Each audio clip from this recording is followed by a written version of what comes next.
마태복음 15장 1절에서 20절까지 말씀입니다. 오늘 본문은 왕 대신 예수께서 예루살렘으로 또 파견된 바리새인들과 서기관들과 장로들의 전통에 대해서 논쟁을 벌이는 사건이 기록되어 있습니다. 오병이어로 5천 명을 먹이신 사건과 바다 위로 걸어오신 사건 이후에 예수님에 관한 명성과 가르침의 영향력은 널리 퍼져나가게 되었습니다. 온갖 부류의 사람들이 그리스도께 매료당했고 그에게로 나아왔죠.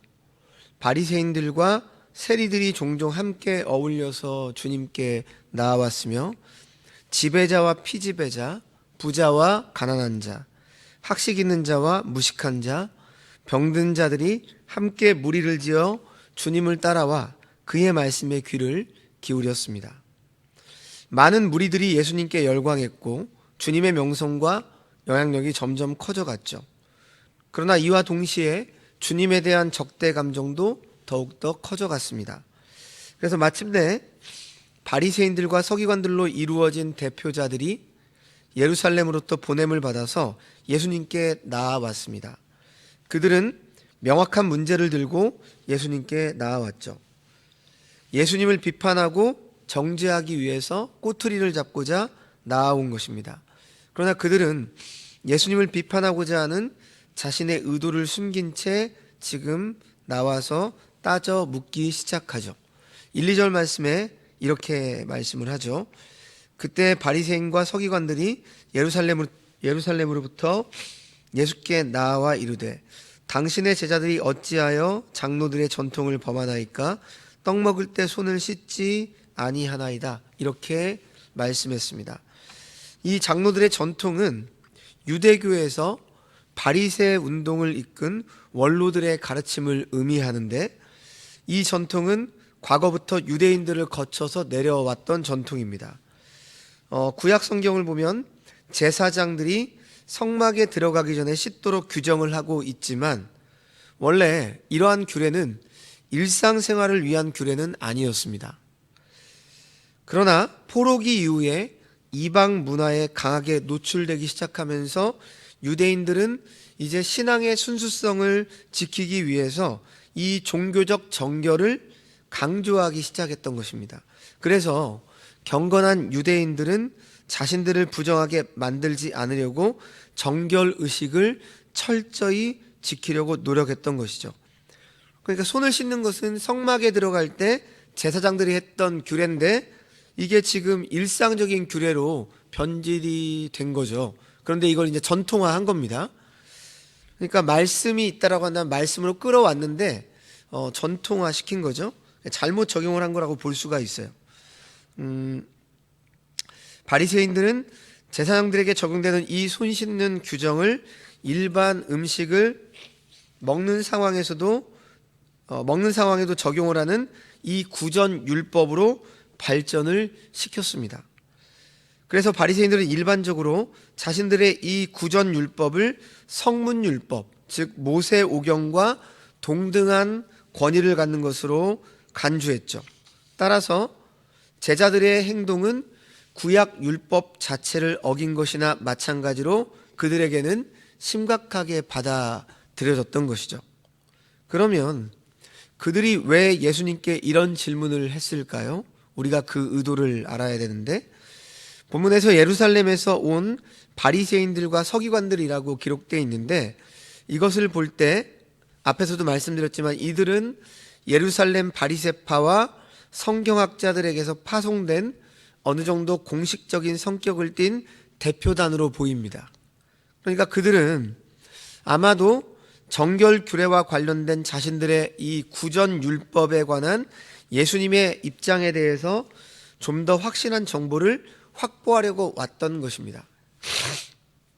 그래서 예수님의 제자들이 손을 씻지 않고 떡을 먹은 것을 꼬투리 삼아서 예수님께 물은 것이죠. 그러니까 이들은 미리 분명한 의도와 계획을 가지고 이렇게 질문을 한 겁니다. 예수님을 꼬투리 잡아서 어떻게 해보려고. 그리고 마침내 그들은 예수님을 십자가에 못 박죠. 당시 선생이 제자들의 행동에 대해서 책임을 지는 것이 그 당시 통례였기 때문에 제자들의 행동에 대해서 선생인 예수님께 책임을 묻는 것은 당연한 것인데요. 이들이 예수님의 입장을 물은 것은 배우기 위함이 아니죠. 예수님을 논쟁 속으로 끌어들여서 흠을 잡으려고 하는 비판적인 태도로 지금 묻고 있는 것입니다. 이러한 것들을 다 알고 계셨던 예수님께서는 이들에 대한 질문에 어떻게 대답을 하시죠? 3절 말씀을 보시면 이렇게 책망하시죠. 대답하여 이르시되 너희는 어찌하여 너희의 전통으로 하나님의 계명을 범하느냐.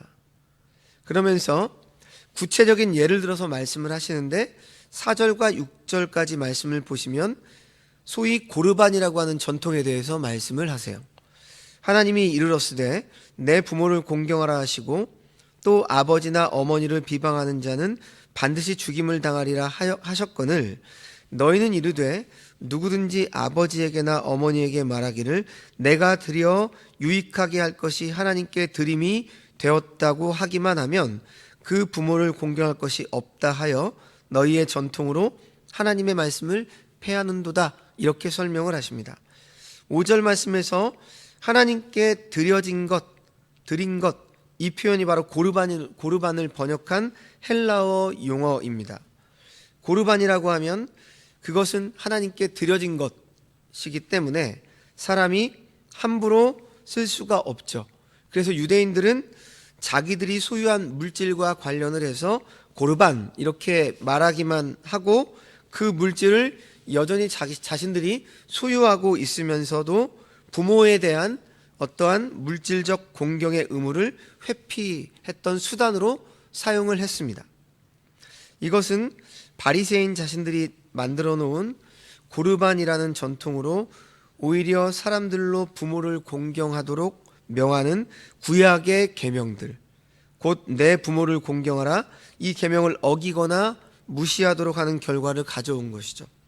이처럼 그들은 자신들의 전통으로 하나님의 계명을 범하는 그런 결과를 가져오게 된 것입니다. 예수님은 이런 그들을 어떤 자들이라고 책망하시죠? 계속해서 7절 이하의 말씀을 보시면 예수님께서는 장로들의 전통에 의존한 바리새인들과 서기관들을 위선자들로 규정하십니다. 그리고 이사야서 29장 13절 말씀을 인용해서 이렇게 비판하시죠.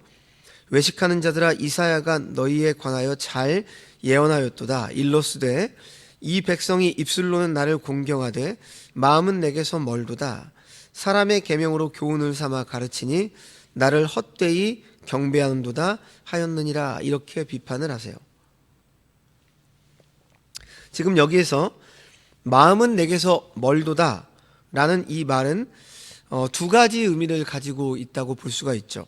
하나는 해석자들이 율법을 그릇 해석함으로 그들의 해석을 믿고 따른 자들이 오히려 하나님으로부터 멀어졌다는 그런 의미로 볼 수 있고, 또 다른 하나는 해석자들이 자신의 뜻대로 행하기 위하여 하나님의 말씀을 자의적으로 해석함으로 하나님으로부터 멀어졌다는 의미입니다.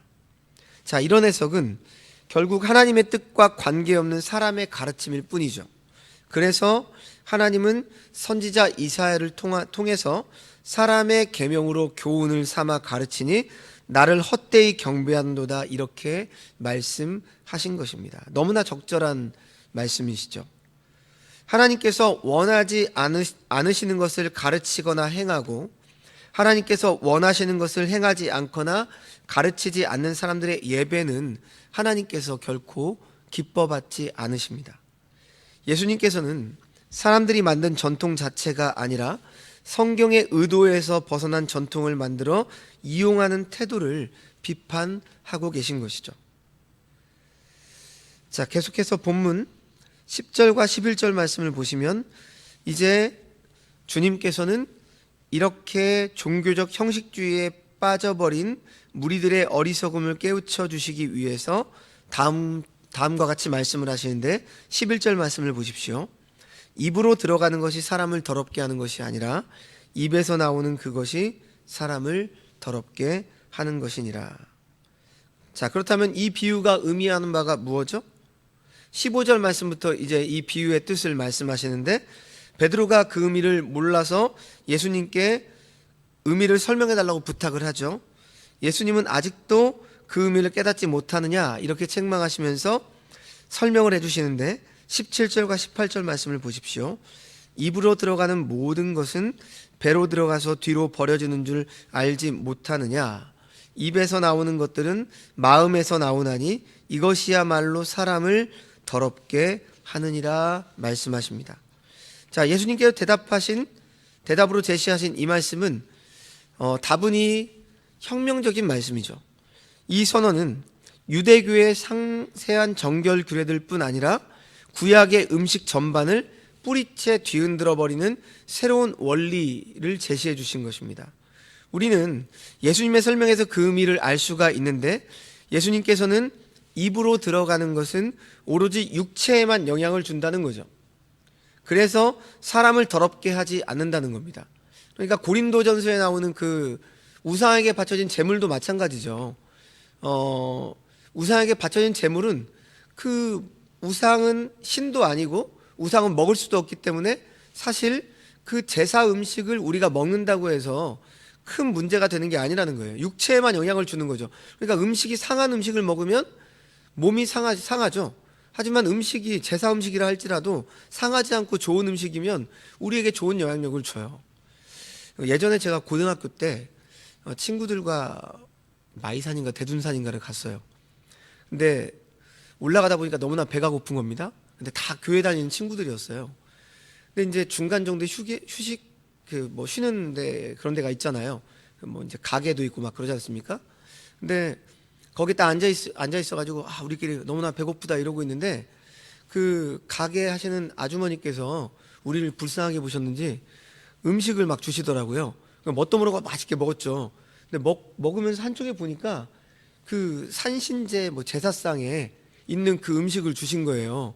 순간 이제 그때 신앙이 되게 순수했으니까 이걸 어떻게 해야 되나, 이게 손가락을 집어서 토해낼 수도 없는 것이고, 예. 그래서 정말 마음에 꺼림칙하고 막 그랬던 적이 있었어요. 자, 어찌됐든 간에 우리는 그 예수님께서 이렇게 말씀하신 거죠. 입으로 들어가는 음식 같은 것, 이런 것은 육체만 영향을 준다는 거죠. 그래서 사람을 더럽히지 않는다는 겁니다. 하지만 뭐가 더럽힌다고요? 입에서 나오는 말들, 우리의 마음에서 나오는 생각에서 나오는 말들이 사람을 더럽게 한다고 말씀하시는 거예요. 입에서 나오는 것은 인간 본성의 원천인 마음, 헬라어로 카르디아라고 하는데요, 이 마음에서 나옵니다. 따라서 입에서 나오는 것이 더러우면 그것이야말로 사람을 더럽게 하는 겁니다. 마태복음 12장 33절 35절 말씀을 보면 예수님은 바리새인들을 향해서 뭐라고 말씀하시냐면, 독사의 자식들아, 너희는 악하니 어떻게 선한 말을 할 수 있느냐?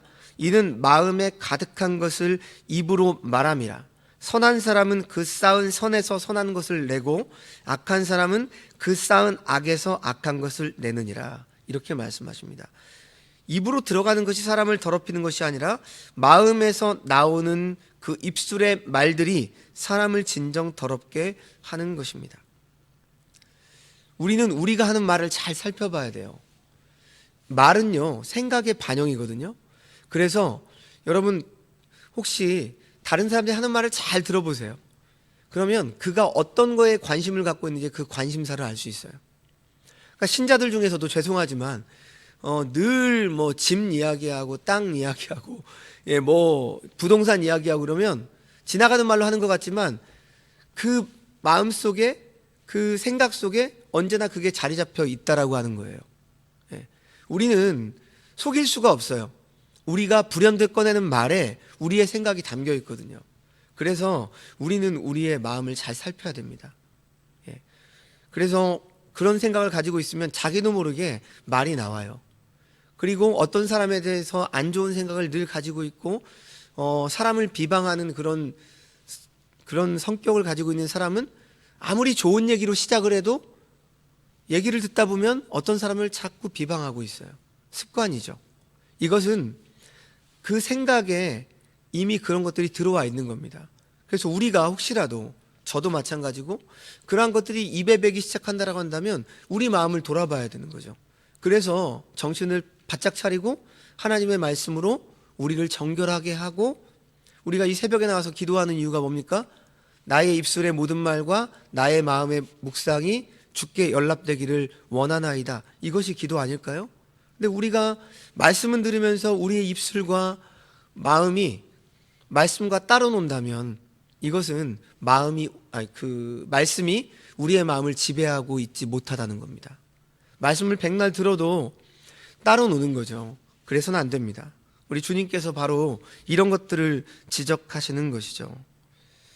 예수님은 입에서 나와서 사람을 더럽히는 것들을 구체적으로 말씀을 하십니다. 그래서 19절 말씀을 보면 마음에서 나오는 것은 악한 생각과 살인과 간음과 음란과 도둑질과 거짓 증언과 비방이니. 잘 하나하나 보십시오. 우리의 마음속에 이런 것들이 또아리를 틀고 있지 않습니까? 살인, 사람을 직접 죽이는 것만 살인이 아니죠. 마음으로 미워하는 것, 그 다음 마음으로 음란, 그 다음 도둑질, 거짓 증언, 사람들에 대해서 거짓말하는 것, 사람들을 비방하는 것. 자, 여기에 언급되는 것들은 다 우리의 마음에서 나오죠. 특히 여기서 비방, 블라스페마이라고 하는 헬라어인데요. 이 말은 참남하다라는 말로 하나님께 대한 불경스러운 태도를 뜻합니다. 그러니까 지금 예수님께서 언급하시는 이런 요소들은 다 우리의 마음에 있는 것이고 마음에서 나온다는 거죠. 우리 마음에 나와서 사람을 더럽게 만드는 것들입니다. 자, 그리고 이제 마지막 20절 말씀을 보면 예수님은 결론적으로 이렇게 선언을 하시죠. 이런 것들이 사람을 더럽게 하는 것이요, 씻지 않은 손으로 먹는 것은 사람을 더럽게 하지 못하느니라. 그렇습니다. 음식이 사람을 더럽게 하지 못합니다. 음식은 우리의 뱃속으로 들어가서 뒤로 배설물로 결국 버려집니다. 우리를 더럽게 하는 것은 마음에서 나오는 악한 생각, 살인, 간음, 음란, 도적질, 거짓 증언, 비방과 같은 우리의 입에서 나오는 것들이죠. 그러므로 우리는 무엇보다도 우리 마음에서 나와서 입으로 나오는 이런 더러운 것들을 버려야 합니다. 깨끗이 씻어야 되죠. 그런데 이런 것들은 우리의 노력과 힘으로 버려지는 것들이 아닙니다. 만물보다 부패한 것이 인간의 마음이기 때문이죠. 예레미야 17장 9절 말씀입니다. 우리가 이런 더러운 것들을 버리기 위해서는 하나님의 통치를 받아야 하는데, 우리가 하나님의 통치를 받을 때 자연스럽게 이런 더러운 것들이 우리 마음속에서 점점 멀어지게 되고 거룩하고 신령한 것들로 충만하게 되죠. 그래서 우리가 이 새벽에 나와서 말씀 묵상을 하는 이유도 이 말씀의 통치를 받기 위함이죠. 그래서 우리 마음에 나오는 더러운 것들을 내어버리고 거룩한 성령의 열매를 충만하게 맺어가기 위해서 우리는 말씀을 보고 기도하는 것입니다. 자, 그런데 지금 이러한 예수님의 말씀에 대한 바리새인들의 반응은 어떠했습니까? 본문 15절 말씀을 보면 바리새인들과 서기관들은 예수님의 말씀을 듣고 걸림돌이 되었다, 이렇게 말씀을 합니다. 그들은 자신들의 전통이 멸시를 받는다고 생각하고 예수님을 미워했죠. 예수님을 그래서 죽이고자 하는 악한 생각을 품습니다. 예수님께서는 이런 그들에게 무엇이라고 말씀을 하시죠? 오늘 보면 13절과 14절 말씀을 보십시오. 예수께서 대답하여 이르시되 심은 것마다 내 하늘 아버지께서 심으시지 않은 것은 뽑힐 것이니 그냥 두라. 그들은 맹인이 되어 맹인을 인도하는 자로다. 만일 맹인이 맹인을 인도하면 둘이 다 구덩이에 빠지리라 하시니, 이렇게 말씀하시죠.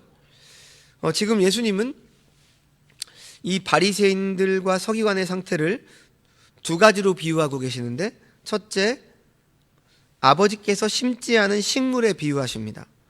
구약에서 하나님의 백성을 흔히 하나님께서 심으신 나무에 비유를 했거든요. 이런 점에 비춰볼 때 하나님께서 심지 않은 것은 뽑힌다라고 하신 것은 바리새인들이 하나님의 백성으로서의 지위를 박탈당할 것임을 지금 암시하고 있는 말씀인 거죠. 자, 두 번째로 맹인으로 맹인을 인도하는 자, 그러니까 소경으로 소경을 인도하는 자로 비유를 하시죠. 바리새인들은 스스로 하나님의 진리의 수호자로서 소경을 인도하는 자들이라고 자부했습니다. 그런데 예수님께서는 오히려 이들이 소경이다, 맹인이다 말씀하시죠. 이들은 어떤 점에서 소경입니까? 하나님의 뜻의 진정한 본질을 이해하지 못했기 때문이죠. 이들은 진정한 뜻을 알지 못하고 오히려 자신들의 전통으로 하나님의 계명을 어기는 결과를 가져왔습니다. 이들은 자신들뿐만 아니라 그래서 자신들을 따르는 무리들까지 멸망으로 이끌어갑니다. 그래서 리더가 중요한 것이죠. 교회에서 목회자가 중요한 이유가 바로 그렇습니다. 목회자가 말씀을 잘못 보고 말씀을 왜곡해서 전하고 또 자신의 전통, 자신이 생각하기에 어떤 관념, 생각 이런 것들로 본문을 끌어가면 이제 그 말씀을 듣고 있는 성도들도 똑같이 끌려가는 거죠. 그래서 정치로 성경을 풀고 세상의 어떤 법칙으로 성경을 풀고 이런 사람을 주의해야 됩니다. 특히 요즘 정치가 시끄럽잖아요. 정치적으로 생각이 있을 수 있겠죠. 하지만 어떤 목회자가 그 정치, 예를 들어서 뭐 진보든 보수든 어떤 쪽에 빠져 있어서 요즘과 같은 그런 세태를 보면서 정치 현상을 보면서 말씀을 보다가 그렇게 해석을 하기 시작하면 그 바로 소경이죠. 소경이 소경을 인도하는 거죠. 그런데 성경은 뭐라고 말합니까? 하나님의 저주를 받는 자들이다 이렇게 말합니다. 마태복음 23장 16절과 25절 말씀을 보면 예수님께서는 이런 자들에게 화 있을진저 라고 말하면서 하나님의 심판이 있을 것이다 선언을 하시죠. 예수님께서는 이 장로들의 전통 위에 세워진 외식적인 신앙이라는 나무는 하나님께서 심으신 것이 아니라고 말씀하십니다. 이런 것들은 다 뽑혀질 것이다라고 하시죠.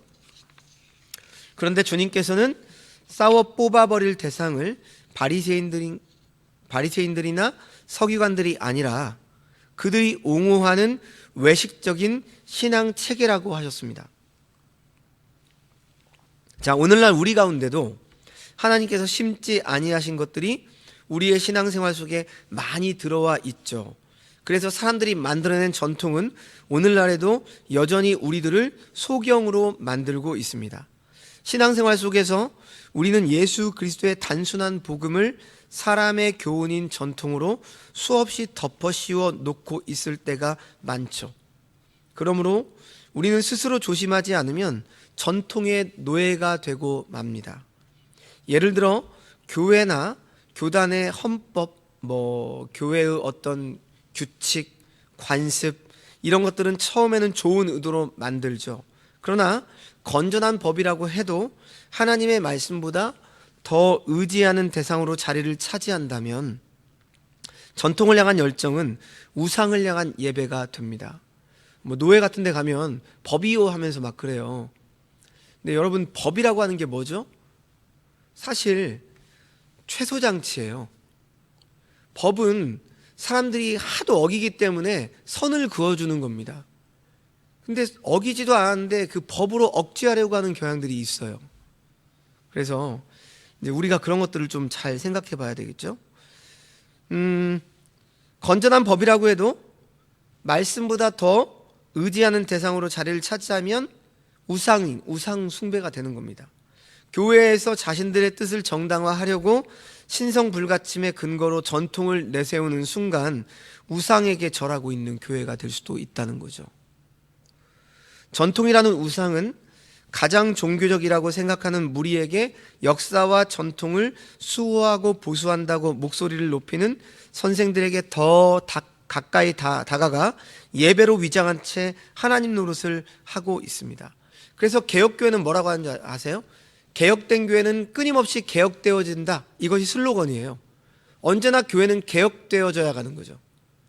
고인물이 아니라 언제나 흘러가야 되는 것이고 그리고 말씀으로 언제나 개혁되어져야 된다는 겁니다.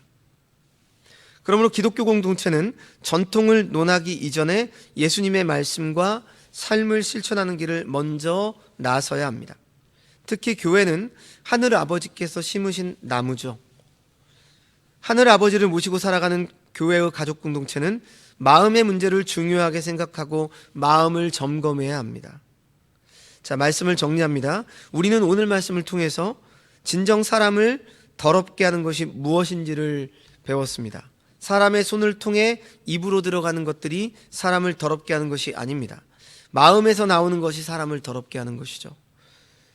따라서 우리는 하나님의 통치를 받으며 하나님과 바른 관계를 맺어야 합니다.